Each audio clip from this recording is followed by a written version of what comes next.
오늘 본문은 우상숭배한 유다의 죄를 하나님께서 언급하신 다음에 사람을 의지하면 망한다, 나에게 돌아오라, 이렇게 말씀하시는 장면입니다. 1절 보십시오. 유다의 죄는 금강석 끝 철필로 기록되되 그들의 마음판과 그들의 제단 뿔에 새겨졌거늘. 그러니까 죄는 없어지는 게 아니에요. 죄는 우리가 한번 짓고 시간이 지남에 따라서 묻힌다라고 생각하지만 그거 다 기록되어 있습니다. 하나님의 마음판에 기록되어 있고 우리 마음속에 다 기록이 되어 있고 하나님이 언젠가 정의를 시행하실 때 반드시 드러나요. 우리가 넘어갈 수 있다고 생각하는 것들, 말 한마디, 이런 것들이 다 기록이 되어서 남아서 넘어가는데 무서운 건 누구에게 넘어갑니까? 2절 보세요. 자녀에게 넘어가는 거예요. 2절. 그들의 자녀가 높은 언덕 위 푸른 나무 곁에 있는 그 제단들과 아세라들을 생각하도다. 유다의 우상숭배가 당대에서 끝나지 않습니다. 끝나지 않고 그 철필로 쓰인 그 죄가 제단 뿔에 기록이 되어서 자녀들까지도 이제는 우상숭배를 하는 그 죄악에 빠져들게 되는 것입니다. 그 우상숭배하는 자녀 아래에서, 부모 아래에서 우상숭배하는 자녀가 나오는 거죠. 이게 좀 무서운 이야기 아닙니까?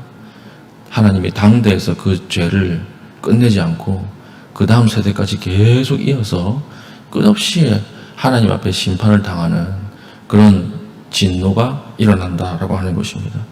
그래서 우리 이거 기억해야 됩니다. 오늘 내가 하는 말, 내가 하는 행동 없어지지 않아요. 그거 하나님 앞에 기록되고 내 마음에 기록되고 가장 무서운 것은 어디에 기록됩니까? 자녀의 마음속에 기록된다는 것입니다. 그래서 알코올 중독 그 가정에서 또 알코올 중독 자녀가 나오는 거예요.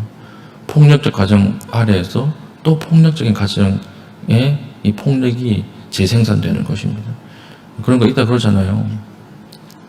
알코올 중독으로 그 아버지가 어머니를 막 때리는 그런 집안에서는 그 딸이나 아들이 또 술 마시는 여자나 남자를 보면 불쌍하게 보인대요. 처음에는 저런 남자는 결혼 안 해야지 하다가 나중에 교제하고 데이트할 때 술을 마시고 막 이런 모습을 보면 아버지 생각이 나서 그 남자가 불쌍해 보이는 거예요. 그래 결혼하면 또 반복되는 거죠. 그런 확률이 아주 많지 않습니까? 이것이 죄악의 그 다음 세대로 넘어가는 연결고리예요. 하나님께서 나에게 오면 이것을 끊겠다는 거예요. 이것을 끊겠다. 나에게 오라. 그러니까 오늘 우리가 하나님 앞에 붙들어야 될 메시지는요, 죄는 없어지지 않아요. 그러나 그 죄를 용서하실 수 있는 유일한 분이 누구입니까? 하나님이에요. 그러니까 하나님 앞에 나올 때 그 죄가 사라지는 것입니다. 하나님 앞에 나올 때 그 죄가 용서받는 것입니다. 오늘 하나님 앞에 우리가 모든 하루의 대화, 행동, 이것들이 다 기록된다라고 하는 것을 깊이 묵상하시고 오늘 하루 내 삶이 하나님 앞에서 정말 바른 길, 바른 선택, 바른 언어 생활을 할 수 있도록 기도할 수 있는 믿음의 신실한 주의 백성 될 수 있기를 축복합니다. 두 번째는 하나님 의지하라는 거예요. 사람 의지하지 말라. 그래 하나님 철저하게 의지해야 산다라고 하는 것입니다. 이게 5절부터 8절까지인데 여기 이제 배경이 있어요. 5절에 여호와께서 이와 같이 말씀하시니라. 무릇 사람을 믿으며 육신으로 그의 힘을 삼고 마음이 여호와께서에게서 떠난 그 사람은 저주를 받을 것이라. 여기서 이야기하는 사람을 믿으며 육신으로 그의 힘을 삼는 사람은 누굴까요? 유다 백성인데 이 어떤 내용이냐면 이제 바벨론이 밀고 내려오죠. 바벨론이 밀고 내려오면 지금 유다의 군사력으로 바벨론을 이길 수 없습니다. 그럼 누구에게 자연적으로 의지해야 돼요? 하나님에게 의지해야 돼요. 하나님도 그럴 줄 아셨던 거예요. 너희들이 이제 바벨론을 딱 보면 나에게 돌아오겠지라고 생각을 했는데 아니나 다를까? 이 사람들 뭘 의지하는 것입니까? 애굽을 의지하는 거예요. 우리가 애굽을 동맹으로 삼아서 인계철선 역할을 좀 만들자. 동맹국으로 만들자. 그러니까 하나님 더 화가 나는 것입니다. 그래서 시편을 인용하면서 예레미야를 통해 말씀하시죠. 8절 그는 물가에 심어진 나무가 그 뿌리를 강변에 뻗치고 더위가 올지라도 두려워하지 아니하며 그 잎이 청정하여 가무는 해도 걱정이 없고 결실이 그치지 아니함 같으리라. 원래 이스라엘은 물가에 심겨진 나무였다. 그래서 공급이 무제한이었다는 거예요. 하나님에게 심겨진 민족이기 때문에. 그렇지 않겠습니까?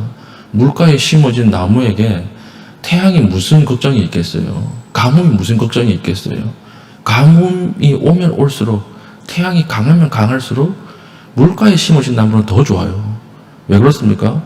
당도가 더 높기 때문에, 열매가 더 풍성하기 때문에 그렇습니다. 공급이 끊어지지 않기 때문에 물가에 심어진 나무는 태양이랑 상관없어요. 가뭄이랑 상관없다고요. 근데 스스로 뿌리를 뽑아가지고 물가에 심겨진 나무가 자기가 자기 뿌리를 뽑아가지고 어디에 심기는 거예요? 광야로 심겨지는 거예요.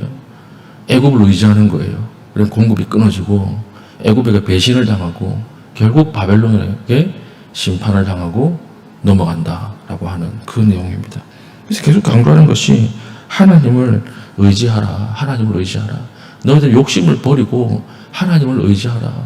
우상 숭배하는 것, 우상이 너희를 부자로 만들어주는 것이 아니고 우상이 너희에게 평안을 주는 것이 아니다. 하나님이 평안을 주는 것이다. 이것을 계속 말씀하시는 거예요. 그러면서 예화를 하나 들죠. 자고새라고 하는 새가 나오죠. 자고새 11절에 불의로 치부하는 자는 자고새가 낳지 아니한 알을 품은 같아서 그의 중년에 그것이 떠나겠고 마침내 어리석은 자가 되리라. 이 자고새라고 하는 새는요, 욕심이 너무 많아가지고 남의 알까지 품는데요. 그러니까 자기 알만 품는 게 아니라 남의 알까지 품어가지고 자기 새끼라고 생각을 하고 품는데 그 알이 이게 깨어나면 어떻게 됩니까? 날아가 버리는 거예요. 날아가 버리는 거예요.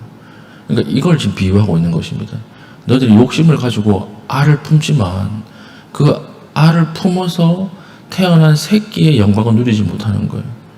그 자녀의 영광을 누리지 못하는 거예요. 다 떠나가 버리는 거예요. 마지막에는요, 하나님의 허락하신 것만 남습니다. 다 떠나가요. 내가 열심히 최선을 다해서 일하고 죽도록 고생하지만 마지막 남는 것은 뭐냐면 하나님의 허락하신 그것만 남아요. 그래서 욕심 부리면 안 돼요. 그래서 자녀들 보십시오. 자녀들 의사 만들어 놓고 판사 만들어 놓고 했는데 그 돈은 누가 써요? 그 며느리가 다 쓰잖아요. 그걸 똑같은 거예요. 우리가 죽어라고 해가지고 만들어 놨는데 쓰는 사람 따로 있는 거예요. 왜냐하면 그 하나님 허락하신 게 아니거든요. 철저하게 하나님이 허락하신 그것만 남고 다 사라집니다. 우리가 그런 어리석음을 범하지 말라. 하나님이 주신 것 가지고 열심히 뛰고 하나님 주신 것 그거 가지고 감사하면서 살아도 충분하다. 애굽을 의지하지 말라. 이렇게 이야기하는 것입니다. 그러면서 14절부터 예레미야가 이제는 하나님을 다시 붙잡는 거예요. 하나님을 붙잡는 기도를 합니다. 14절 여호와여 주는 나의 찬송이시오니 나를 고치소서. 그리하시면 내가 낫겠나이다. 나를 구원하소서. 그리하시면 내가 구원을 얻으리이다. 지금 예레미야는 심판 앞에서도 어떤 반응을 보입니까? 여전히 기도하는 자리로 나오죠. 심판이 하나님 선언됐습니다.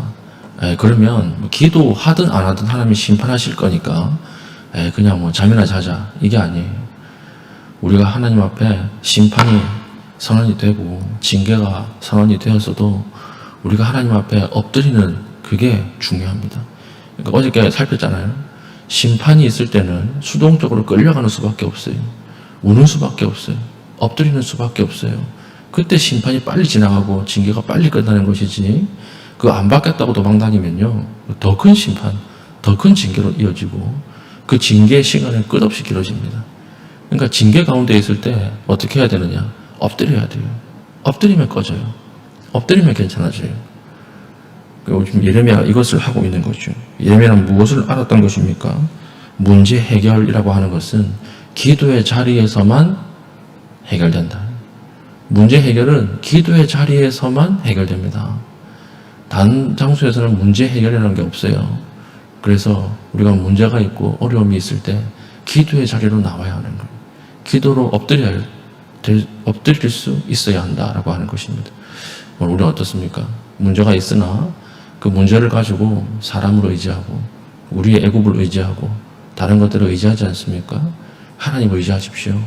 하나님 의지할 때 그 징계에서 문제에서 심지어 그 징계가 변하여 하나님의 은혜로 바뀔 것입니다. 오늘 이것을 붙잡고 하나님 앞에 깊은 기도의 자리로 나아갈 수 있는 믿음의 신실한 주의 백성 될 수 있기를 축복합니다. 아멘. 기도하겠습니다. 제가 기도할 때 하나님, 나의 문제를 가지고 오늘 기도의 자리로 나와왔습니다. 하나님을 의지할 수 있도록 성령께서 내 마음을 붙들어 주시옵소서. 또한 풍성한 강가에 오늘 뿌리를 내리고 하나님 앞에 아름다운 신앙으로 자라게 하여 주시옵소서. 특별히 오늘 자녀를 위해서 기도합시다. 자녀들이 하나님 앞에 나아오게 하여 주시고, 하나님, 우리의 죄가 자녀들에게 넘어가지 않도록 성령께서 우리 자녀들의 마음속에 하나님 은혜를 허락하여 주시옵소서. 오직 하나님만 붙잡는 믿음 허락하여 주시옵소서라고 기도하신 이후에 개인적인 기도의 제목을 가지고 기도하시고 자유롭게 돌아가시겠습니다.